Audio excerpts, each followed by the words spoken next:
there's no announcer. It's a little. Okay. Okay. I guess Ditcher's not here, and.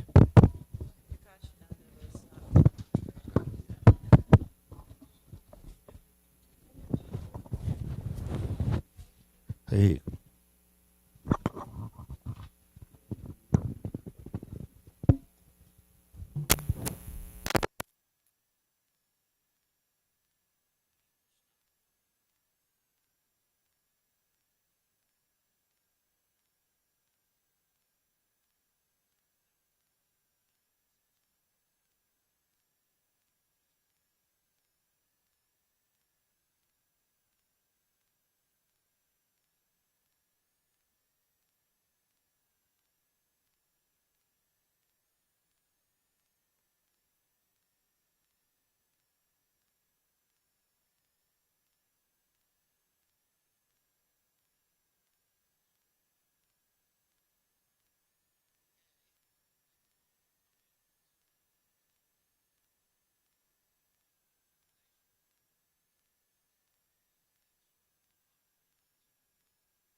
to Shri Guru and Gauranga. Srila Prabhupada ki jai.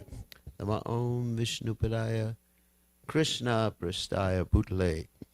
Srimati Bhaktivedanta Swami Chinamani Namaste. Saraswati Deve Gauravani Pacharani Nivashesha Shunyavadi Paschatya Dejatarni. Okay, I just fixed the sound. All right. Give me 1 second.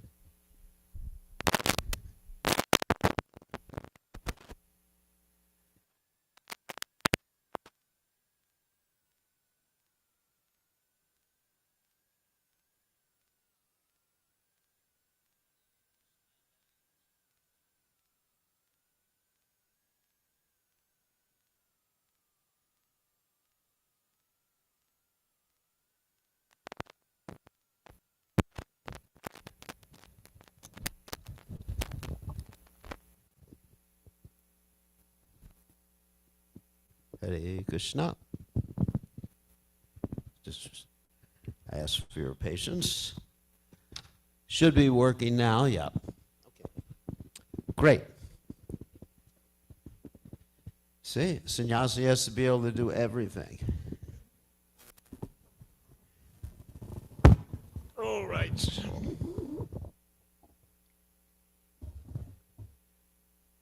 All right, so Om Gana Timirandasha Gananjana Shlakaya Chatur Unmeditam Yeda Tasmai Shigurve Namaha.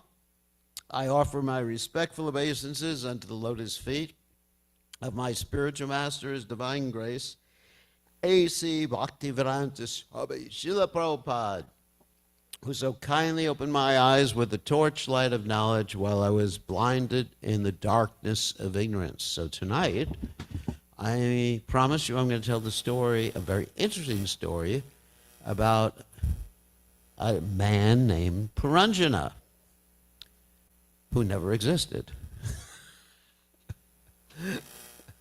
He is a metaphorical device.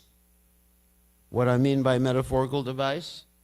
A metaphorical device is sometimes you come up with a person who never existed to teach someone else a lesson about their life, and that person you're teaching a lesson to, he exists.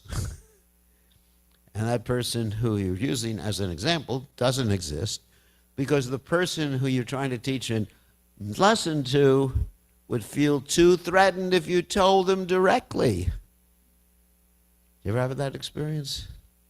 So instead you say, once there was a person like you, Advaita Chandra, once there was a person like you, I knew a young man like you one day, and anyway, I won't get into the details. So in this way, he doesn't feel threatened, and after a while, he begins to understand. He's talking about me. But it's not so threatening, because if I say, you, oh my God, he's giving me instruction. No, I'm not giving, it's not about you. It's about someone just like you. Someone who came from Orissa, was young, child prodigy, play the drum, but it's not about you, don't worry. So Narada Muni uses the same techniques when preaching to King Pracinabarhi. And King Pracinabarhi is actually the father of the Prachetas, famous personalities. But in any case, and the Prachetas made so many prayers to Lord Shiva, which we're not going to talk about today. So Pracinabarhi is a real attached king. And Narada Muni is telling him this story to get him out of his attachment. What is he was attached to? He was attached to fruitive activities. Fruitive activities means he was doing all these different sacrifices. Swaha, swaha, swaha. That went on for hours and hours and hours. Gashvameda, Gomeda, Sannyasi Meda. No, it wasn't that like that.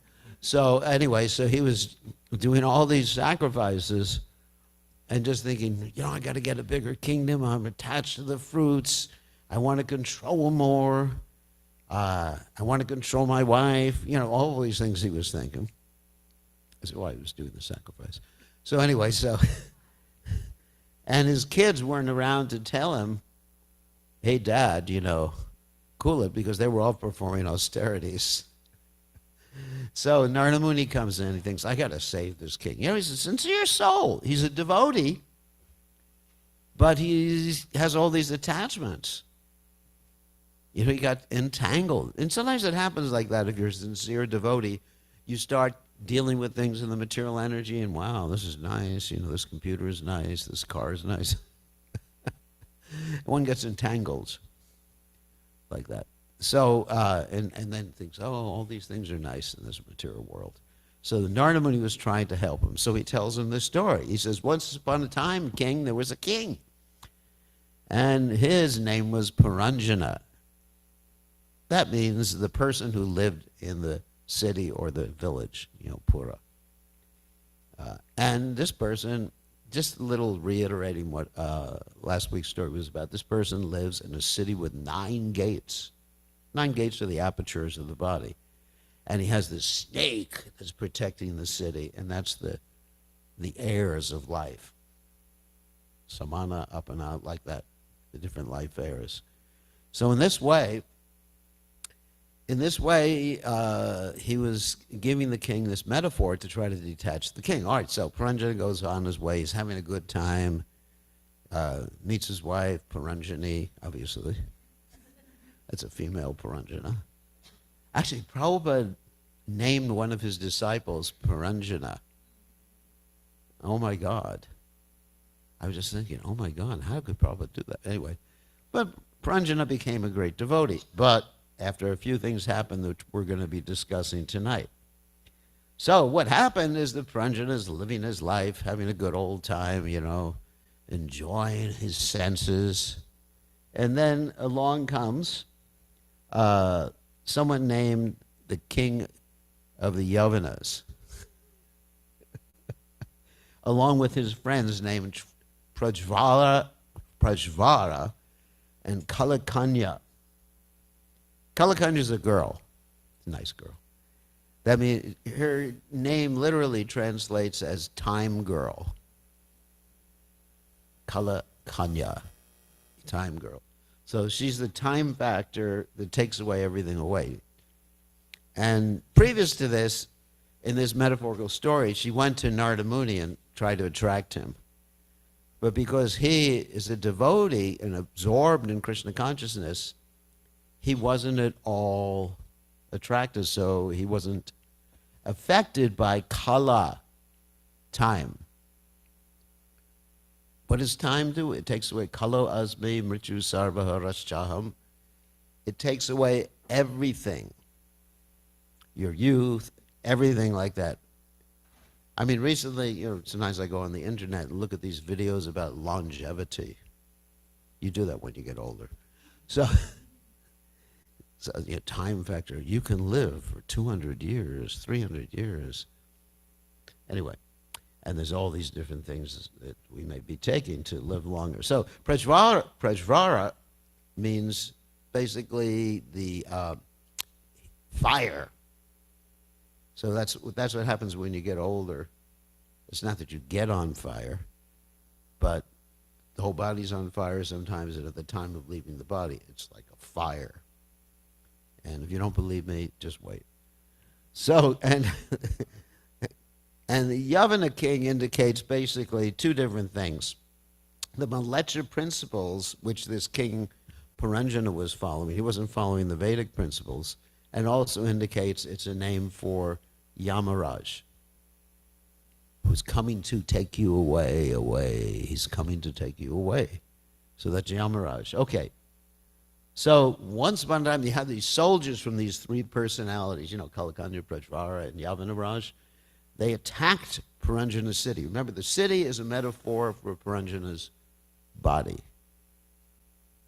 So, old age, bad habits, that's Yavanaraj, right? And Prajvara, the fire, old age. Anyway, so they're attacking, and it's mentioned in the Bhagavatam that the city was being protected by the snake. The snake, remember, is the life heirs. all the different life spheres in the body. And it's described that Kalakanya attacked all the inhabitants of Puranjana city, and they were useless, and started to attack all the different elements of the body. And the Yavanas entered the body through different gates.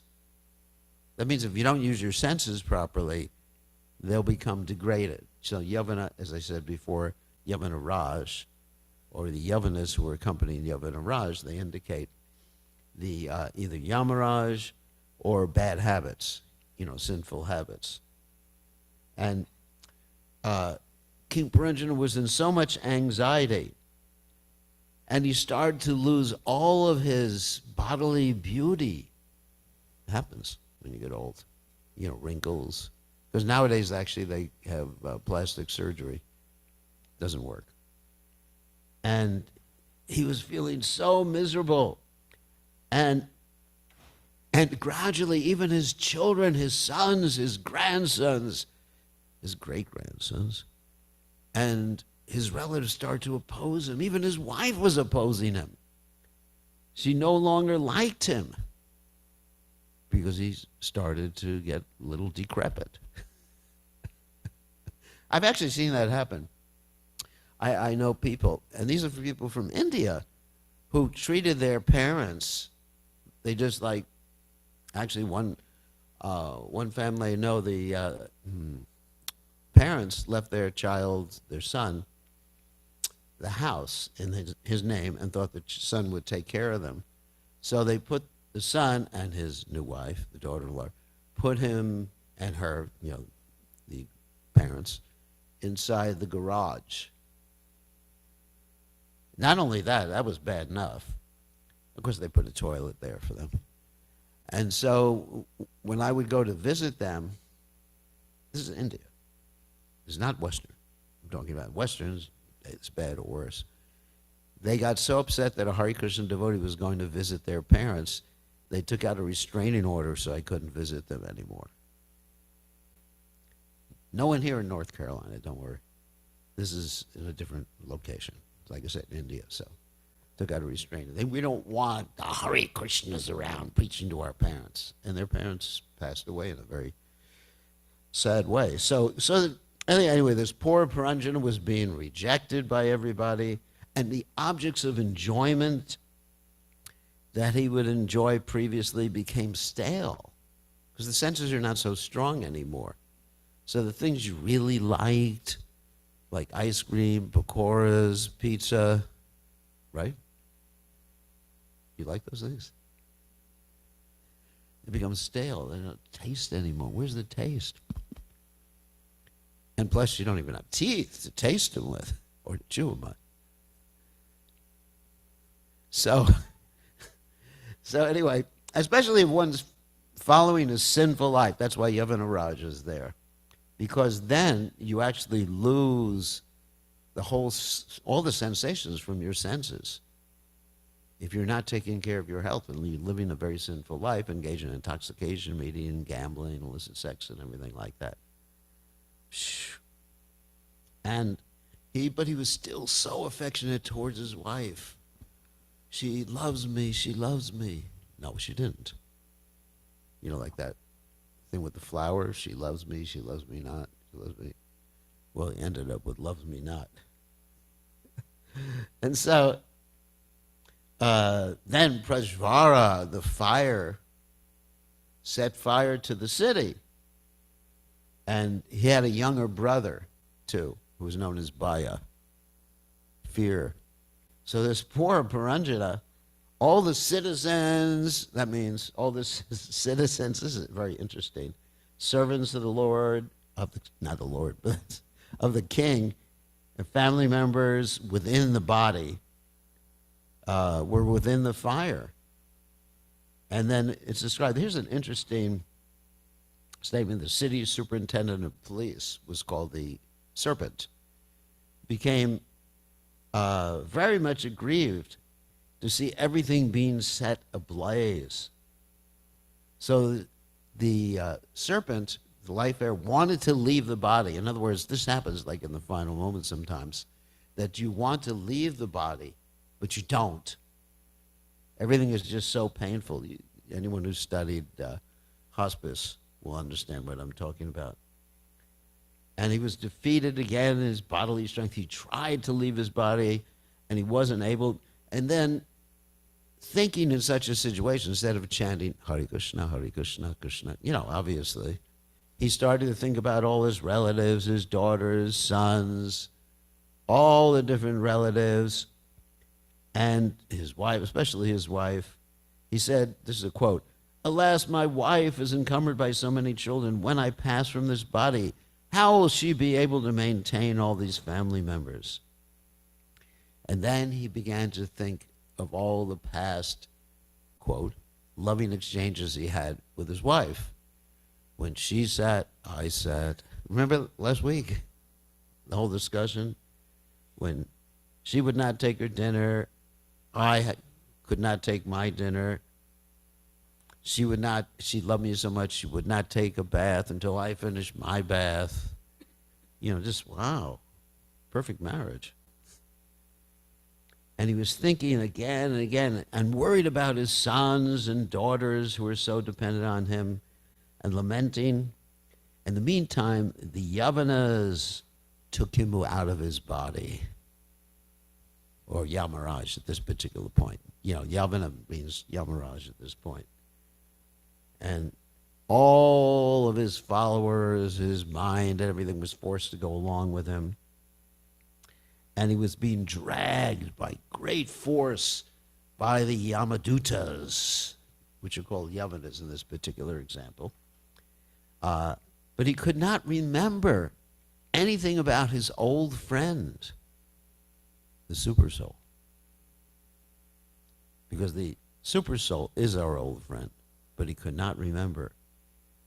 But unfortunately, because he had killed so many animals in that life, performing sacrifices, and of course this is in reference to what King Pracinabarhi did, then these same animals got an opportunity to pierce him when he went to be punished by Yamaraj.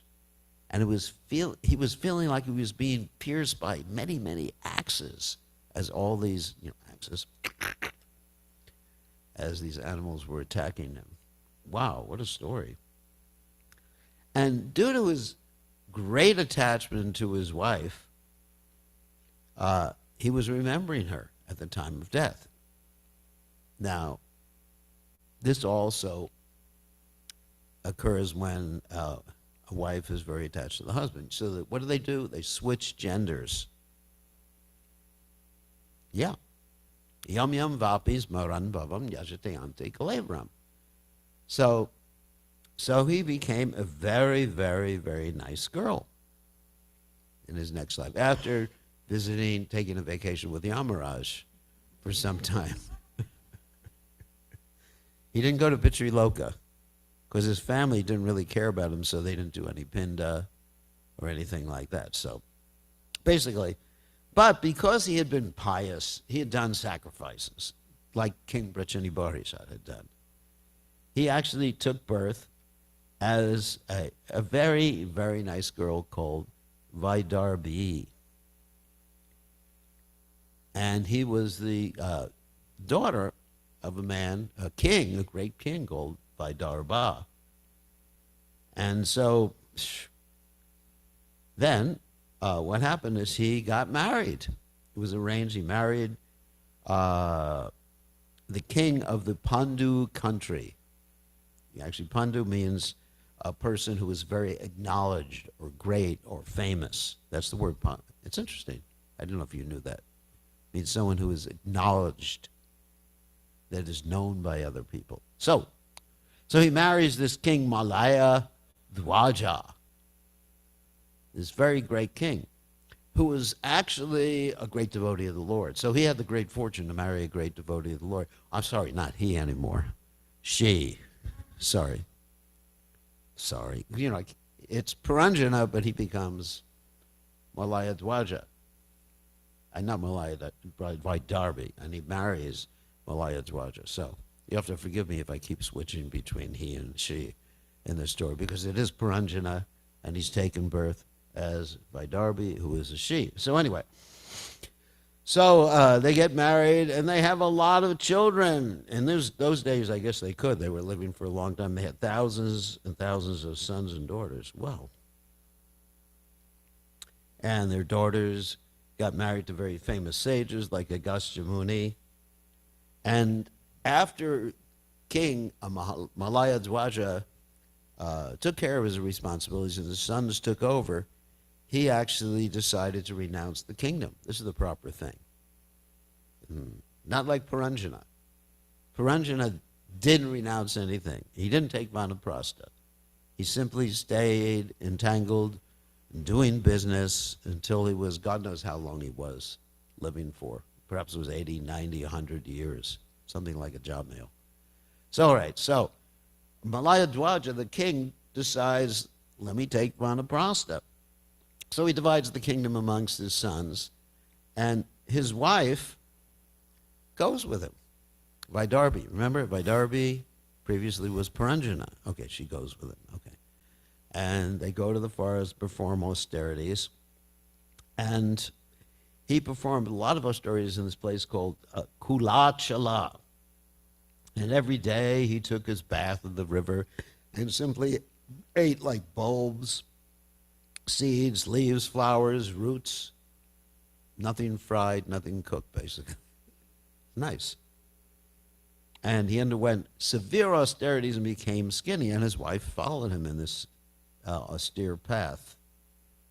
And he conquered his senses, and he fixed everything on the Supreme Personality of Godhead, and he stayed immobile in one place for 100 years by the calculation of the demigods. It's a long time, isn't it? So don't worry, you don't have to do that. You chant Hare Krishna for just 100 hours, it'll be much better than that. That's why in Kali Yuga it's so nice. We don't have to wait 100 years to become Krishna conscious. He did.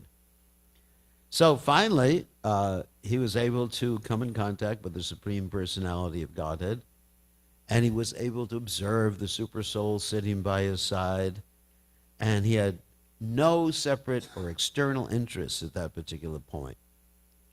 And getting back to Vaidarbhi, remember Vaidarbhi? She was very attached to her husband, very serving him the whole time. And she had also, following in his footsteps, gave up all sensual enjoyment because of her loyalty to him. This is actually a really important point. Because of her loyalty to him, she just followed in his footsteps, even though she was not that advanced or not that much interested in Krishna consciousness, because in her past life she was Puranjana, who just trying to enjoy the material world. And she wore old garments and continued to serve her husband, who was seated in this steady yoga posture for that period of time, 100 celestial years. And she continued serving her husband, and after a while she felt that her feet, his feet, were no longer warm. That means he had passed away from this world. And she felt great anxiety. She's very attached. This happens sometimes, but was to her benefit since he was a great devotee. Prabhupada said sometimes the wife is a great devotee and the husband's attachment to the wife takes him back to God, and sometimes the husband's a great devotee and the wife's attachment to the husband takes her back to God. So either way, if you're attached to a devotee and serving a devotee, this is actually the ultimate lesson here. So she was a widow. And she was crying. Little quote from her: "Best of kings, please get up, get up. Just see, this world is surrounded by water and infested with rogues and so-called kings. This world is very much afraid, and it is your duty to protect her." Actually, many times devotees felt like that when Prabhupada left the planet, that how can we live, how can things go on without Srila Prabhupada, because our whole life is dedicated to Srila Prabhupada. So she fell down at the feet of her husband and placed the body of her husband on the funeral pyre and got ready to jump into the fire. This is called, of course, the sati rite, where previously, that the wife was so attached to the husband, they voluntarily embraced the fire. Not that they were thrown in the fire or anything like that. Voluntarily embraced the fire. This, because there was so much love.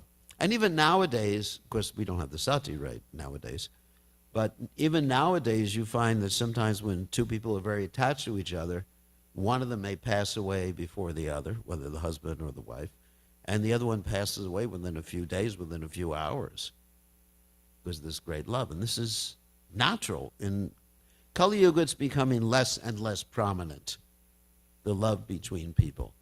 The relationships are more and more becoming based upon business exchange. You know, I scratch your back, you scratch my back. It's a deal, contract. We have a contract, a prenuptial contract. You know what a prenuptial contract is? He doesn't. We'll tell you about it later. So prenuptial contract is when people get married, they sign a contract that if this marriage ends up in divorce, you get the dog, I get the house. Right? Or you get you get the old beat up old car and I get the dog and the house. So, it's interesting nowadays. Sometimes there's custody fights over the dog. You ever heard of this before? They actually go to court and spend tens of thousands of dollars as to who gets custody of the dog. And then you get visitation rights on the weekend. Seriously, I'm not making this up. Because people just don't have this loyalty to each other anymore. They're more loyal to their dog than they are to each other. Pretty interesting, isn't it? It's gonna, this is the world you're growing up in. Welcome. Global warming, disloyalty. Oh my God, I don't want to be around to see all that. Everything you're going to see. Poor Advaita Chandra. So anyway, so what happened is, as she was getting ready to jump in the fire and perform the sati rite, a Brahmin came who was an old friend of King Puranjana. Remember it. Puranjana became Vaidarbhi. Remember that? So he was an old friend of King Puranjana. And who was that? Super Soul. And he pacified the queen with very sweet words and was preaching. He said, basically, you're not the body. He said, this is a quote, "Who are you? Whose wife or daughter are you? Who is the man lying here? It appears you are lamenting for this dead body. Don't you recognize me? I am your eternal friend. You may remember that many times in the past you have consulted me." Because basically we're all consulting the super soul, but based upon our desires, we get pure or impure intelligence from the super soul. As Krishna says in the Gita, Matak smritir jnanam pavanam cha. Isn't it? That Krishna is in our heart and he's giving us intelligence, remembrance, and forgetfulness. Sarasya chaham ridi sanavishto. So he's situated, ridi sanavishto, in the heart, in everyone's heart. So because of her service to her husband, and we're not speaking like this saying, all you ladies, you just serve your husbands. That's not the purpose of this. Yeah, you should, anyway. But that's not the purpose of this class. Purpose of the class, the husband represents the guru. You know, just like my life, I've dedicated myself to serving His Divine Grace Srila Prabhupada. So if you're dedicated to the guru, and Prabhupada talks about this in the purport, that if one is dedicated to the spiritual master, and when the spiritual master leaves the planet, no longer does one have the association with the Vapu, the spiritual master, then the super soul manifests himself. If one is dedicated to the mission. Prabhupada actually said that when the spiritual master leaves the planet, one should be ready to leave the world with the spiritual master. Not that we're advocating suicide, but one should think like that. However, if one is ready to execute the mission, then one should enthusiastically stay in this world. And the example is when Pandu passed away, you had two wives there, Kunti and Madri. Now, Madri was not ready to execute the mission of Pandu because she was partial, right? She liked her children, Nakula and Sahadev, much more than she liked the other three Pandavas. So that's one reason, and because she was very attached to Pandu, so she jumped on the funeral pyre. But Kunti, she stayed to take care of her husband's mission, which were the Pancha Pandavas. So this is also an example that Prabhupada uses in this particular section in the Bhagavatam. And then the super soul begins to speak even more, the Brahman who represents super soul.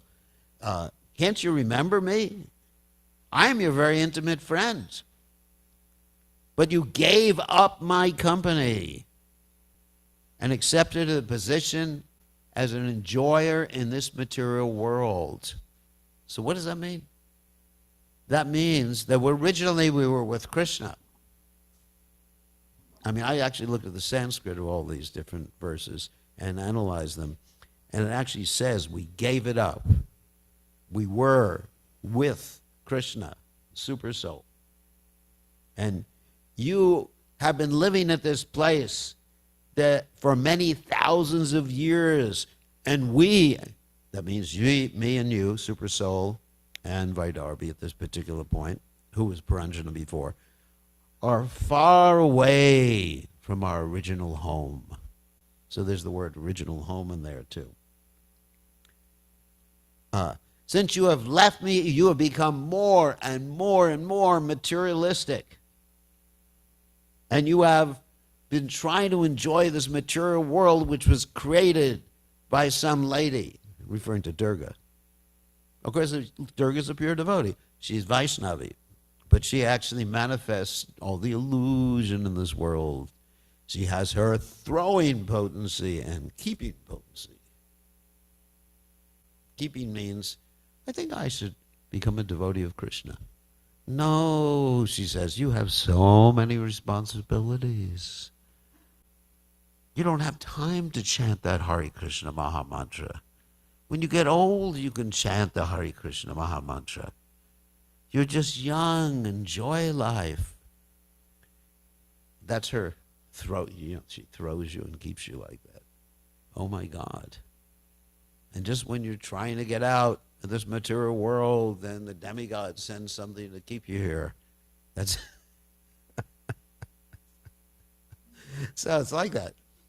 So anyway, so Super Soul is so intelligent, you know, gives a lot of nice metaphors. And says you've been traveling through in different forms, and you've been trying to enjoy this material body. And these are interesting more metaphors, which there are 5 gardens, 9 gates, 1 protector, 3 apartments, 6 families, 5 stores, 5 material elements, and 1 woman who is the lord of the house. So I'll explain what that is. The 5 gardens are the 5 objects of sense enjoyment, and the protector is the life air.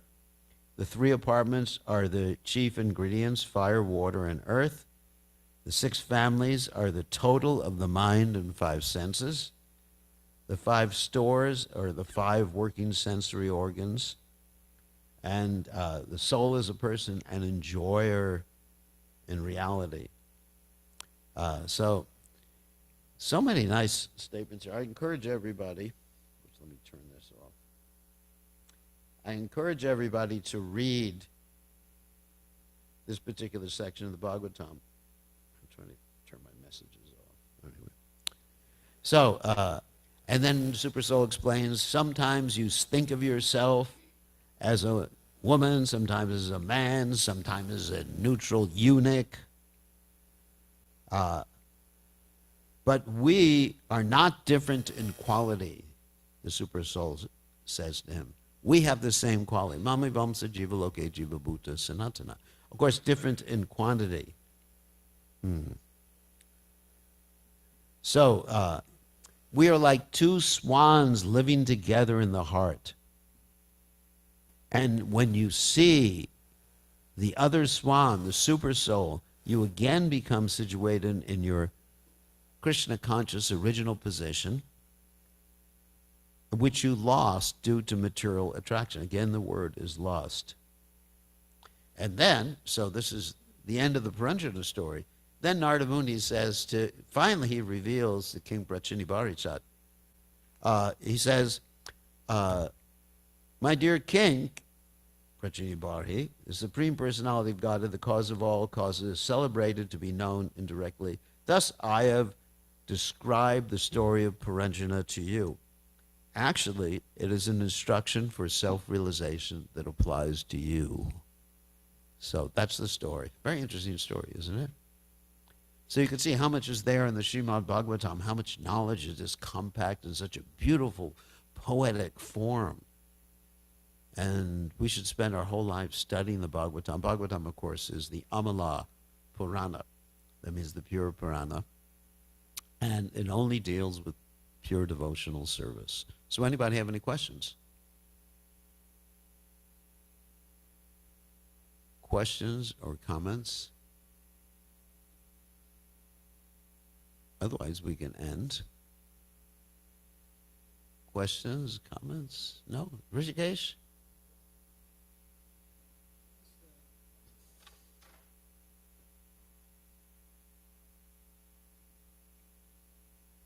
I was wondering why Gurudev, thank you for the class. Just wondering when Puranjana left his body in the first place, when he became a woman. Yeah. Why didn't the super soul come that time? Why had to come next? Why Super Soul didn't come? Yeah, his old friend. Because he hadn't rendered service to Krishna at that. He hadn't rendered service to Krishna's devotee. Oh, I see. Okay. See, the whole point of this story is, apart from Puranjana becoming Vaidarbhi and all that other nice stuff, the whole point is that without serving a Vaishnava, then one will not come to Krishna consciousness or understand or come in contact with the Super Soul, or what to speak of understanding Krishna, the Supreme Personality of Godhead in Goloka Vrindavan. So that's really the whole point. That Mahat Seva Mahor Vimuktes Tamodwaram Yashitik Sangi Sangam. That the saving grace of Vaidarbhi, who was previously Puranjana, was that she served her husband, who was a pure devotee. That's the whole point of the story. You serve a pure devotee who is a repository of pure devotional service, a repository of bhakti, Krishna say Tamar, Krishna dite par. And then one gets that pure devotional service or bhakti, or pure devotee. That's the whole point of the story. And also, one has to cultivate detachment from this material world. But we see in the case of Vaidarbhi, her cultivation of detachment was actually a Gyata Sukriti. That she didn't know she was cultivating detachment, but she was doing it out of love for her husband, who was a pure devotee. So we see the same thing with those who those who had love for Srila Prabhupada and very attached to Prabhupada, that in the beginning, this is how Prabhupada spread the movement in the beginning. Prabhupada came to the Western world and basically nobody knew anything about Krishna. And most of the people who approached Prabhupada didn't know anything about philosophy either. And so they came in contact with Prabhupada, and they saw Prabhupada as an elderly gentleman from India. That's how they perceived him, a yogi, elderly, intelligent elderly gentleman. But they developed love for Prabhupada. And by developing love for Prabhupada, then naturally love for Krishna became manifest in their hearts. So that was the key to Prabhupada spreading the movement. We can say it's the chanting of Hare Krishna, yes. But without connection with a pure devotee, one will not develop that rati, or the taste for chanting. So it was actually, Prabhupada was the integral part in the movement. It's not that anyone could have done it. It was someone who was actually a pure devotee manifesting Krishna. And so, like Prabhupada said, he said, if you love someone's dog, they'll love you. So not that the spiritual master is a dog, but because he's very dear to Krishna. Yasha prasada bhagavat prasada yasha prasada nagati gatopi. And, sakshadari chaina samasasastra uktastata bhavyat devasami kintu praborya priya evatasha. There's that word priya again, priya evatasha, because he's very dear to Krishna. And, Prabhupada gave the example, if you praise someone's child, the person will love you. Right? That's why I praise him, because his parents like me then. I said, what a nice son you have. Is your mother here? No. Good, I'm not giving away my trick. So, what a nice son. He said, oh, what a nice sannyasi he is. He's definitely a bona fide guru, a pure devotee. So, isn't it? Yes, Gurudev. Just following up on this, then what's the most effective way to engage others in service of Srila Prabhupada? Because unless they serve Prabhupada, there is no way they can be elevated. Yeah, so direct to serve Prabhupada's mission, because there's Vani and Vapu. So if we serve Prabhupada's mission, just like we have devotees who are downstairs who are packing the envelopes or putting the labels on the envelopes. Hopefully the envelopes are all packed now. But putting the labels on the envelopes and getting ready for mailing. So they're doing simple, humble service. And I remember when I joined the movement, the first thing the devotees had me do was humble service, something I've never done or dreamed of doing my whole life. Cleaning toilets. I thought that's what mothers were for. Isn't it? Not healthy, strong men. They don't do things like that. So anyway, so they said, this is your first service. And so I went in there. I did it. It was hard in the mind in the beginning because, I'd never done something like that. What's that? Oh, soap? Oh, I didn't know that. Anyway, so, and then I felt ecstatic because I was serving Prabhupada and serving Prabhupada's mission. Serving the Vani, that's the mission, is just as pleasing, perhaps even more pleasing than serving physically the spiritual master. Of course, both have to be there. Like there was one story, one disciple of Prabhupada, he was serving Prabhupada directly, and Prabhupada sent him off somewhere to preach, and he preached and did such a great job and opened up a whole area of the world to Krishna consciousness.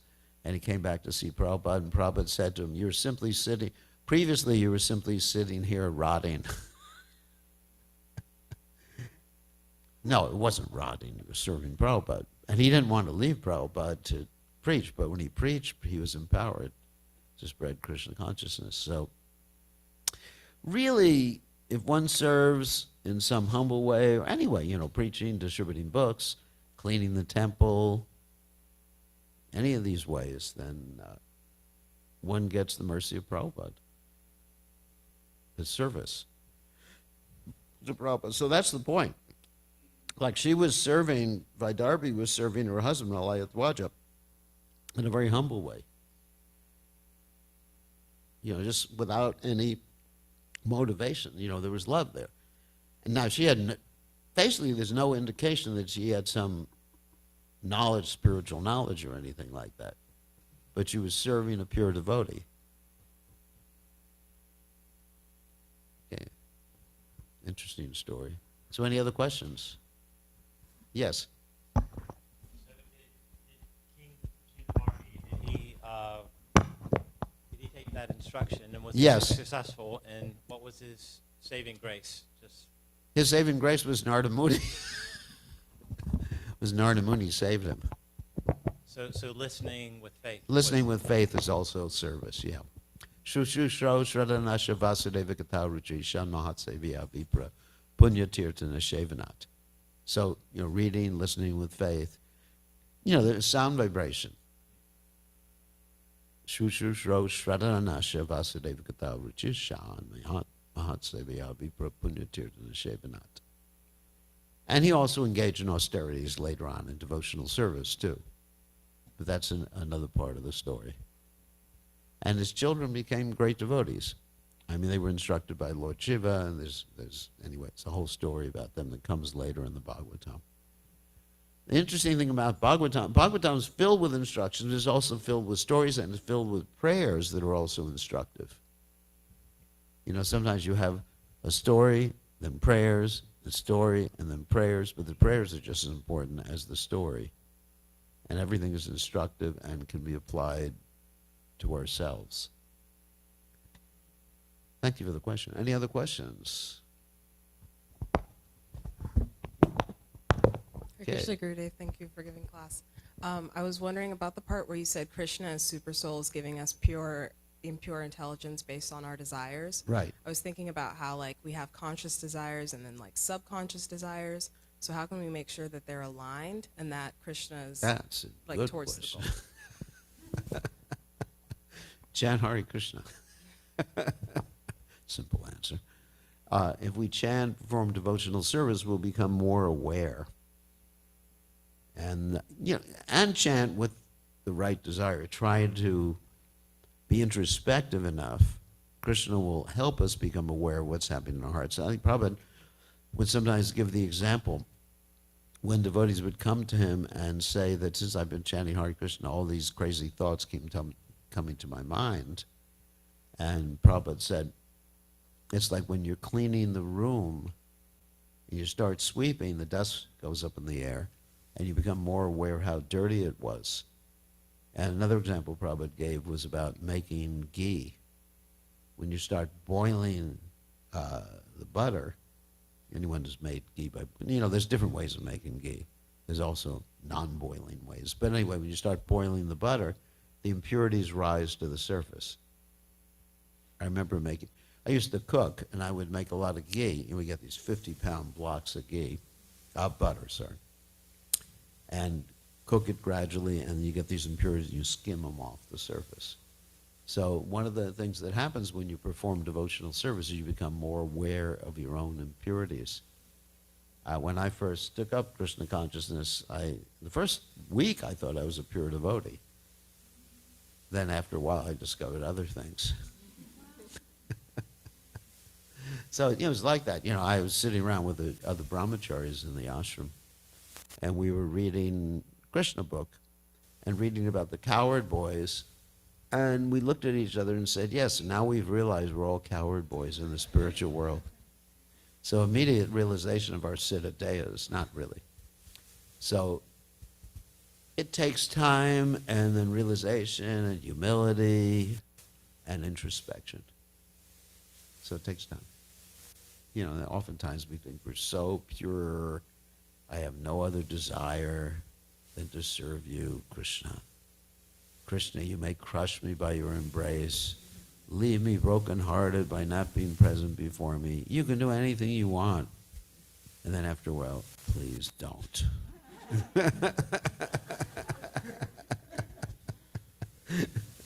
We recite that. At the same time, we're thinking, no. It's not for me.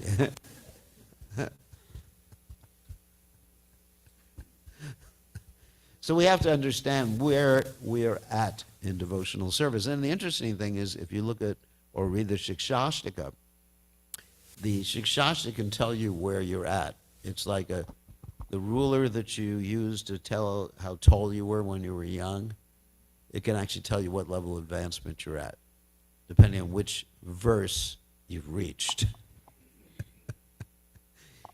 Hopefully, instead of the Dunham, Janam, Sundari, no, Dunham, Janam, not Na Dunham, Janam, Dunham, Sundari, or for ladies, or whatever, Sundara. Right? You understand? So we have to see where we're at, or maybe just in the first verse, just glorifying the holy name. Isn't it? Cetodarpanamarjanam. Yes, I think I have to chant because it cleanses the heart. I want to cleanse my heart. So we're at that level. And then, not much higher. You actually think about it, it's a good measure as to where you are at in devotional service. Nam Namakari Bahuda. Yeah, that one we can relate to, but I'm so unfortunate I have no attachment to the holy names. Yeah, we can lament about that. But as far as humility, Chunanabi, Sunichena, Tarorivasishna, no way. Manina, offering all respects to others, not wanting any respect. Not for me. I'm a guru. I should get my daily puja in my yearly Vyasa puja book. You know, I got a call from one of my disciples who's putting together a Vyasa puja book today. And she said, she's not in this country. She said, it's too much for me now. Too many people. What are we going to do? I said, I don't care. And she had an idea. She said, put it on the, I said, yeah, put it on the internet. I said, I don't need a book every year. So, but you know, imagine someone who picks out, takes up his Vyas Puja book and reads it every night before he goes to sleep. You are so wonderful, your lotus feet can't be beat. Oh, here's a picture of me in my ecstasy. Here's a picture of me playing the guitar. You know, that's definitely, they're not on the level of Chernadapi Sunichena Tarodi Vasahishana. So they at least made it through 2 verses of the Shikshastra. You have to think, it actually, Shikshastra can give you a measure of where you're at in devotional service. And I know very few people that are on the level of Krishna, you can crush me by your embrace or leave me brokenhearted. The only person, basically, the person I know is Prabhupada, who's on that level. So that's our aspiration, to gradually move up. Be honest with yourself. You know, it's really hard to be honest with yourself, to realize, really, I'm not at very high level of devotional service. But I hope to, because I'm serving Prabhupada. That's the point. So, on that happy note, it's time for prasadam, or times for announcement. Just a quick announcement. Okay. We had nice prasadam that was prepared by Brajeshri Radha with a lot of love since Friday. She's been coming here in the evenings and doing a lot in the kitchen. She's really committed. Her and her team, and she was determined to make special prasadam tonight, particularly very kid-friendly and stomach-friendly. So thank you very much. And also we have a few sponsors. Vijay Radhika is sponsoring in honor of her father, Kumar, and also Pranav and Nikunja Vilasini sponsored. It's Madhav's birthday. Oh, yeah. Yeah. Is he here? Is he here? Okay, yeah. They've been in the community a really long time, and they even